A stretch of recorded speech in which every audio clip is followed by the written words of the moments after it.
Marilah berwudu, berwudu bersama, melakukan sholat berjamaah. Berwudu itu bersih dan suci, la la la la la la la la la la la. Berwudu itu bersih dan suci, la la la la la la la la la la la. Assalamualaikum warahmatullahi wabarakatuh. Hai anak-anakku kelas 2, bagaimana kabar kalian pada hari ini? Alhamdulillah, luar biasa. Meski pandemi, tetap semangat belajar dari rumah. Yes, Allahu Akbar. Nah, anak-anakku semua, Ustazah doakan semoga kalian sehat selalu ya. Baik, pada hari ini jumpa kembali dengan Ustazah Khalif dalam pembelajaran PAI. Nah, anak-anak sudah tahu apa belum? Hari ini kita membahas tentang apa? Nah, tadi Ustazah sudah menyanyikan lagu tentang wudu. Siapa yang belum pernah berwudu? Pasti kalian semua sudah ya, kan sudah diajarkan sejak kelas 1. Nah, apa sih wudu itu? Ada yang tahu? Jika belum, yuk kita simak bersama pembelajaran kita pada hari ini. Sebelumnya kita mulai pembelajaran kita dengan membaca bismillah bersama-sama ya. Abata, bismillahirrahmanirrahim. Rabbi zidni ilman warzuqni fahman. Amin. Baik anak-anakku, wudu itu artinya bersuci dengan air. Wudu merupakan syarat sah sholat. Jadi kalau anak-anak wudunya baik dan benar, maka sholatnya sah. Tapi jika wudunya itu anak-anak ada yang terlewat, ada yang tidak urut, nah wudunya tidak sah, menjadikan sholat yang kalian lakukan juga rugi, tidak sah. Anak-anak mau rugi? Tentu tidak ya. Maka dari itu, yuk belajar wudhu dengan benar. Are you ready? Go! Nah, apa sih Ustazah manfaat wudhu itu? Manfaat wudhu adalah menjadikan badan kita suci dari hadas kecil. Nah, anak-anak, tidak semua orang bisa berwudhu. Apa maksudnya Ustazah? Ada syarat-syaratnya. Apa saja itu? Baik, syarat yang pertama adalah anak-anak harus beragama Islam. Agama selain Islam tidak bisa berwudu, tidak sah wudunya. Yang kedua, mumayyiz. Apa itu mumayyiz? Mumayyiz adalah orang yang sudah bisa membedakan benar dan salah, baik dan buruk. Nah, anak-anak sudah bisa membedakan antara benar dan salah apa belum? Insya Allah sudah ya. Berarti anak-anak sudah bisa berwudu, tidak berhadas besar. Yang keempat, menggunakan air yang suci dan mensucikan. Contohnya, air keran, air sumur, air hujan. Kemudian yang kelima, tidak ada yang menghalangi sampainya air ke dalam kulit. Apa itu biasanya? Ada pitek. Pitek atau putek yang dari cat itu loh, cat kuku. Nah itu tidak boleh ya anak-anak. Kemudian tato. Anak-anak jika badannya ada tatonya, maka tidak bisa berwudu. Karena airnya tidak bisa sampai ke dalam kulit. Baik anak-anakku, ada juga yang membatalkan wudhu. Apa saja? Yang pertama, buang angin atau kentut, mengeluarkan sesuatu dari dubur, seperti anak-anak buang air besar, kemudian buang air kecil, menyentuh kelamin atau dubur dengan telapak tangan. Kemudian tidur, hilang akal karena mabuk atau gila. Nah, itu semua dapat membatalkan wudhu. Rukun wudhu. Rukun itu berarti apa? Yang harus dilakukan. Jika kalian meninggalkan salah satunya atau beberapa, maka wudhu kalian tidak akan sah. Jadi harus mengulangi lagi. Apa saja? Yang pertama, niat. Anak-anak sudah bisa niat wudhu? Nah, jika belum, anak-anak harus menghafalkannya ya. Bagaimana bunyinya? Silahkan disimak, Ustazah akan membunyikannya. Bacaan niat wudhu yaitu nawaitul wudhu ali raf'il hadatsil asghari fardholillahi ta'ala. Aku berniat wudhu untuk menghilangkan hadas kecil fardu karena Allah Ta'ala. Nah, itu yang pertama harus dilakukan. Rukun yang kedua yaitu membasuh muka. Ketika wudhu itu tidak boleh ditinggalkan. Yang ketiga, membasuh kedua tangan sampai ke siku. Yang keempat, mengusap kepala. Jadi di sini ya. Yang kelima, membasuh kedua kaki sampai mata kaki.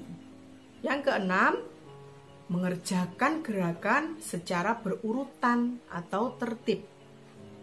Jadi jika tidak urut, maka wudhunya tidak sah, harus mengulangi lagi. Misalkan anak-anak habis membasuh muka, langsung basuh telinga. Nah, itu namanya tidak berurutan. Harus apa anak-anak? Ya, betul, harus mengulangi lagi. Loh Ustazah, tadi rukun wudhunya kok hanya beberapa saja? Iya anak-anakku, karena ketika melakukan wudhu, ada beberapa gerakan yang hukumnya sunnah ketika dilakukan. Namanya sunnah wudhu. Sunnah itu jika dikerjakan mendapat pahala, jika tidak dikerjakan tidak apa-apa, tapi sebaiknya dilakukan. Kemudian apa Ustazah sunnah wudhu itu? Yang pertama, membaca basmalah pada permulaan wudhu. Bismillahirrahmanirrahim. Nah itu kan ketika kita mau wudhu, itu hukumnya sunnah. Jika anak-anak lupa tidak membacanya, jadi sunnah wudhu itu jika ada gerakan yang tidak dilakukan, maka wudhunya tetap sah. Tidak perlu mengulangi lagi. Bedanya dengan rukun wudhu tadi. Kemudian tadi yang pertama adalah membaca basmalah ya, sunnah. Yang kedua kumur-kumur, itu juga sunnah. Yang ketiga mencuci kedua telapak tangan sampai pergelangan tangan, sunnah. Yang keempat membersihkan hidung, itu juga sunnah. Yang kelima mengusap seluruh kepala dan kedua telinga. Jadi misalkan seperti ini, sama sini itu sunnah. Tapi yang sini tadi wajib dilakukan, harus dilakukan ya. Jadi misalkan anak-anak mengusap kepalanya hanya sampai di sini saja tidak apa-apa, tapi sunnahnya sampai seluruhnya. Itu ya. Kemudian mendahulukan anggota badan yang kanan daripada yang kiri, itu juga hukumnya sunnah. Dan yang terakhir adalah membaca doa selesai wudhu. Bagaimana bunyinya? Nanti disimak ya. Insya Allah anak-anak semua sudah hafal kan? Nah anak-anakku, meskipun hukumnya sunnah, tapi sunnah itu pahalanya juga banyak. Jadi jangan sampai dilupakan ya, atau jangan sampai tertinggal. Oke? Nah, untuk selanjutnya yuk kita simak apa saja sih urutan berwudu itu. Simak video berikut ya. Silahkan diperhatikan, kemudian dipraktekkan di rumah. Siap anak-anakku? Yes. Mengalirkan air di kran secukupnya. Niat dalam hati, saya mau berwudu untuk menghilangkan hadas kecil karena Allah Subhanahu wa Ta'ala.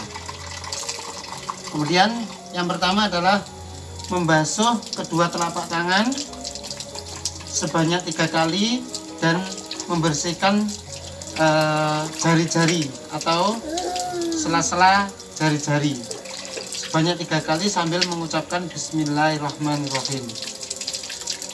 Kemudian yang kedua adalah berkumur-kumur dan istinsak, diakhiri dengan istinsar, yaitu menghirup air ke dalam hidung kemudian mengeluarkannya.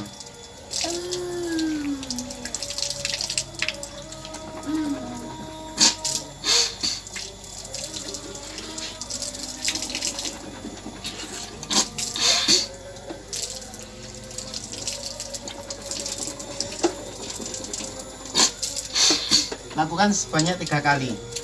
Kemudian gerakan selanjutnya yaitu membasuh muka, yaitu mulai dari akhir tumbuhnya rambut sampai dagu.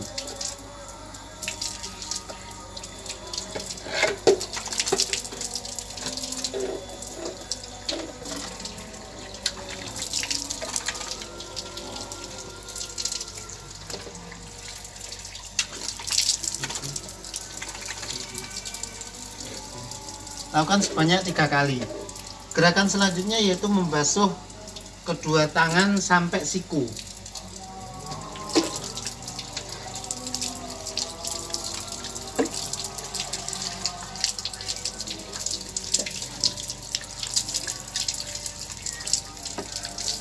Dan ganti yang kiri.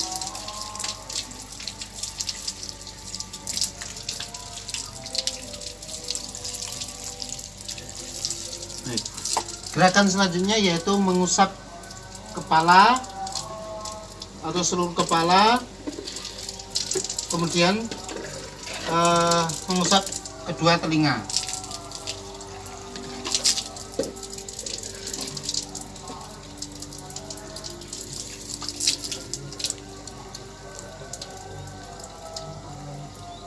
Yaitu jari telunjuk dimasukkan ke dalam telinga, kemudian ibu jari telinga bagian luar sini. Kemudian gerakan selanjutnya yaitu membasuh kedua kaki, disertai dengan membersihkan sela-sela jari kaki.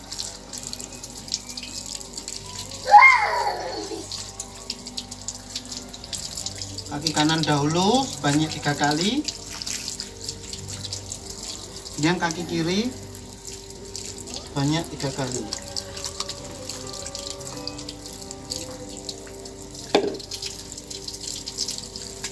Pakai jari kelingking.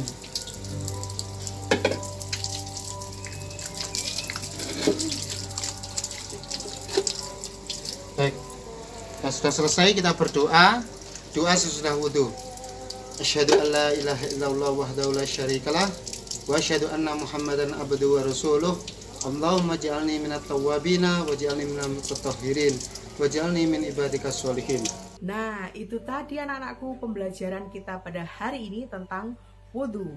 Untuk selanjutnya, agar anak-anakku lebih memahaminya lagi, silakan dikerjakan buku Al-Muhimmah halaman 9-10 Romawi 2. Kemudian kirim kepada Ustadzah Kholif ya. Baik anak-anakku semuanya, terima kasih sudah menyimak video ini dari awal sampai akhir. Semoga kita semua mendapatkan ilmu yang bermanfaat dan barokah serta bisa kita amalkan ya. Mohon maaf bila Ustadzah ada salah-salah kata. Sebelum Ustadzah pamit, yuk kita baca hamdalah bersama-sama. Alhamdulillahirabbil alamin. Sampai jumpa. Wassalamualaikum warahmatullahi wabarakatuh.